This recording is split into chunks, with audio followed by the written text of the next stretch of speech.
Hi అండి, దమ్ బిర్యానీ చేసుకునే విధానం. నా వీడియో నచ్చినట్లయితే లైక్ చేసి సబ్స్క్రైబ్ చేసుకోండి. బెల్ మీద ఆల్ మీద టచ్ చేయండి. లాంగ్ వీడియో, షార్ట్ వీడియోస్ అన్నీ చూడండి ఫ్రెండ్స్. చాలా బాగుంది. మొత్తం వీడియో చూడండి, మీకు నచ్చుద్ది. ఏంటంటే నేను అమ్మ వాళ్ళ ఇంటికి వచ్చాను. ఇక అమ్మ వాళ్ళ ఇంట్లో దమ్ బిర్యానీ చేయమంటే చేశాను. ఒక 10 మంది లోపు, 10 మంది సరిపడా బిర్యానీ అండి. చిన్నవాళ్ళకి పెద్దవాళ్ళకి కలిపి నేను 10 మంది చెప్పాను. అయితే ఒక 2 కేజీలు తెచ్చారు. నైటే నానబెట్టుకున్న ఉప్పు, కారం, అలాగే పసుపు, మనం ఇంట్లో చేసుకునే మసాలా, నిమ్మకాయ, పెరుగు, అల్లం పేస్టు, అల్లం ఎల్లిపాయ పేస్ట్ ఉంటుంది కదా, అవి ఒక 4 స్పూన్లు వేసా. హాఫ్ కేజీకి వచ్చి 1 స్పూన్ అలా వేస్తాండి. దాన్ని బట్టి 2 కేజీలు కాబట్టి అలా వేసుకున్నాను. కానీ చాలా బాగుందండి. బిర్యానీ బాగా వచ్చింది, పొడిగా వచ్చింది, బాగుంది. ఇక నేను కొంచెంగా తీసాను, ఎక్కువ తీయలేకపోయాను. ఎందుకంటే అందరూ ఉంటారు కదా పండక్కి, అందుకని. కానీ వీడియో చూడండి, చాలా బాగుంటుంది. చక్కగా నైటే నానబెట్టుకొని ఫ్రిడ్జ్లో పెట్టుకొని పొద్దున్నే ఇది కూర అండి. కలిపినప్పుడు తీద్దాం అనుకున్నా, కుదరలేదు. తీసి ఈసారి నేను హైదరాబాద్లో చేసినప్పుడు ఒకసారి చూపిస్తా. ఇదిగోండి, బియ్యం ఒక పక్కన ఒక 5 గ్లాసులు బియ్యం తీసుకున్నాను. ఒక 5 గ్లాసులు కదా, గ్లాసుకి వచ్చి 2 గ్లాసులు కదా నీళ్ళు, అయితే 8 గ్లాసులు పోసాను. అలాగే ఉప్పును పుదీనాకు వేసాను. బిర్యానీకి విడిగా రైస్ వండేసానండి. బాస్మతి రైసు విడిగా వండేసాను, విడిగా పెట్టాను. చూడండి ఎంత బాగుందో.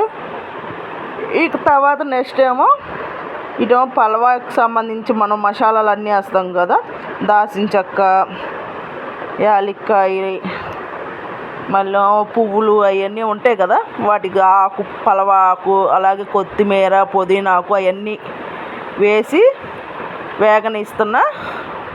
కానీ చాలా బాగుందండి, బిర్యానీ బాగా వచ్చింది. మొత్తం చూడండి వీడియో, మీరు చేసుకోవచ్చు. సింపుల్ అండి, ఓన్ కష్టం. కానీ ఏంటంటే బియ్యం విడిగా వండాలి. అది కూడా నెక్స్ట్ ఉల్లిపాయలు, పచ్చిమిరపకాయ వేసాను.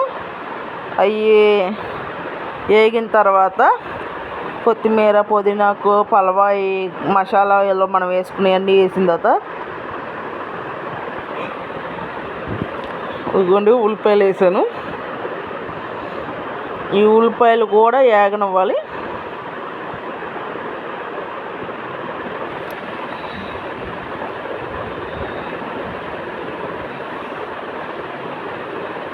కానీ చాలా బాగుంది ఫ్రెండ్స్. ఉప్పు అన్నీ కరెక్ట్గా సరిపోయింది. నేను కట్టా కాసాము, కట్టా తీయలే ఎందుకంటే ఆల్రెడీ ఉంది.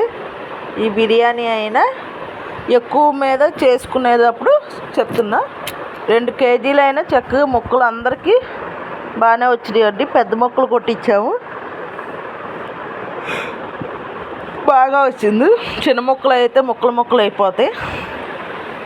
అదిగోండి, ఉల్లిపాయలు వేగడం కోసం మూత వేసాను.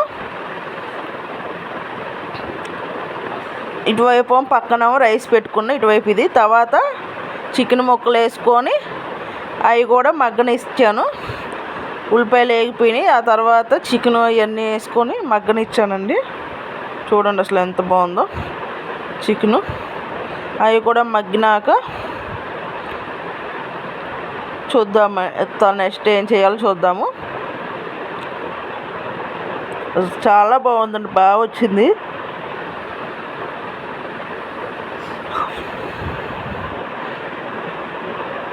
చికెన్ చూసారా, చక్కగా ఉడుకుతుంది.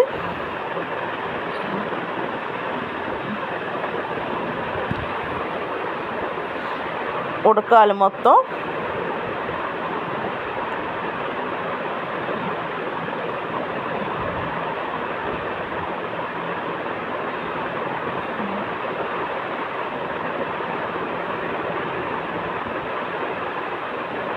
మూత పెట్టాను. చికెన్ కూడా వేసిన తర్వాత మగ్గడం కోసం.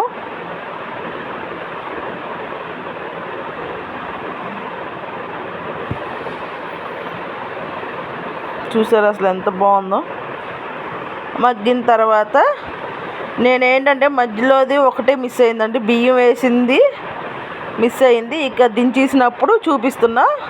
ముక్క కూడా విడిపోయింది చూసారా, అంత బాగా ఉడికింది, చక్కగా పొడి పొడిగా వచ్చింది. అదిగోండి చికెన్ లెగ్ పీస్ చాలా బాగుంది కదా.